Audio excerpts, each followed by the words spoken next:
ওরে বাবারে, তুমি না কইলা যে পুরাটা দিব না, আস্তে আস্তে দিবা। তুমি তো মাঝে ভাগে লইতেছো। আরে ছেড়ে দাও, ওটা আমাকে ছেড়ে দাও। তুমি এমন করতেছো কি লিগা? হ্যাঁ, তুমি উঠতেছ আমাকে। আরে তুমি বোঝো না কেন, তোমার যে দিতে চাই না। তোমার জিনিসটা যে বড়, মানে তো কষ্ট হয়ে যায়। হ্যাঁ, তোমার তো কইছি আগের মতন আমি ভাবে প্রেশার দিব না। এখন তো তোমার রুমে এসে মশা দিয়ে দিন। হ, প্রত্যেকবার এই কথা কো, কিন্তু যখন দেও তখন তো তোমার কোনো কিছু খেয়াল থাকে না। সেদিন তো খাট ভেঙে নিচে ফেলাই দিছিলা। দেখো, ওইটা একটু তো ডিস্টার্ব হয়ে গেছে গা। ওই দিন তো এত একটু মাথা গরম আসছিল, কি হয়েছে কি করবো আমি নিজেই বুঝতে পারি নাই গা। এই কারণে এমন হয়ে গেছে। দেখো, আমি তোমার কথা একটু বিশ্বাস করতে পারি না। তুমি প্রত্যেকবারই বলে মিথ্যা কথা কো। আমি আমি দাদি কইছিল, দেখ একটু বয়স কম নিজেকে বিয়ে করবে। আমি বললাম যে না, একটু কম বয়স থেকে বিয়ে করি। ওগুলো মনে করে যে বুঝবো, কম শিখায় পড়াই নিবো।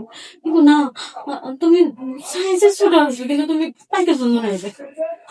আরে না, তুমি যেরকম ভাবে ভাবতেছো আমি পুরোপুরি ভাবে পাইকা গেছি।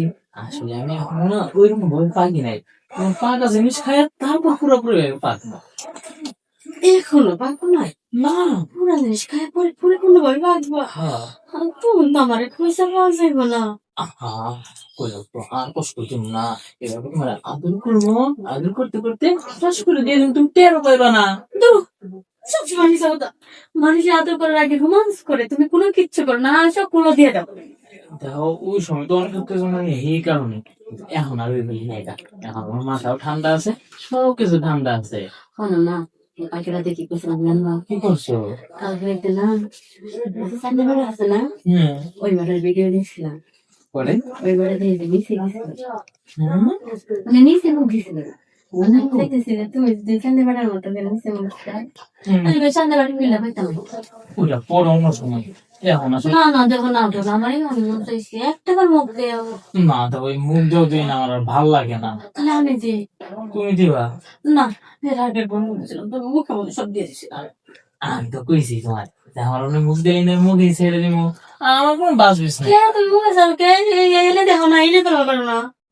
আসলে তোমার উল্টো তো এখনো পরিপূর্ণ একটা সাইজ হয় না এটা। হইব কেমনে? খালি তো খাও দেবো না। আচ্ছা, আজকে যে ঠিক করে দিব না, খাইও দিব না, সব করে দিব না, আদরও করে দিব। কিন্তু এখন চলো না, এখন না আর ভালো লাগতেছে না। পরে মাথা গরম হয়ে যাবো, পরে খাটমুট ভেঙে গেলাম, পরে বলছো তুমি খালি। না না না, ভালো না, আজকে খাত ভাঙার দরকার নেই। তুমি মজাটা ঠিক রাখো। হ্যাঁ, তো মাজা ঠিক রাখবো, সমস্যা নেই গা। মাজা তোমার মাজার জায়গায় থাকবো। খালি আমি যেভাবে চাইছি ওইভাবে দিয়ে দিও, হ্যাঁ? আচ্ছা ঠিক আছে। আর এবার মনে করেছে পজিশন চেঞ্জ করে সবসময় একবার ভালো লাগে না। প্রথমে এটাকে শুরু করি, শেষ করবো অন্য পজিশন দিয়ে। আচ্ছা ঠিক আছে। তো চলো।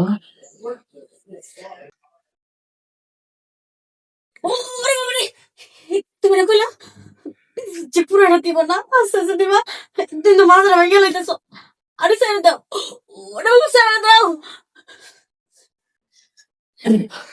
বুঝলাম না, কি হলো? মাছ রোগ ধরে গেল, তার মধ্যে এভাবে ফান্দা উঠছো।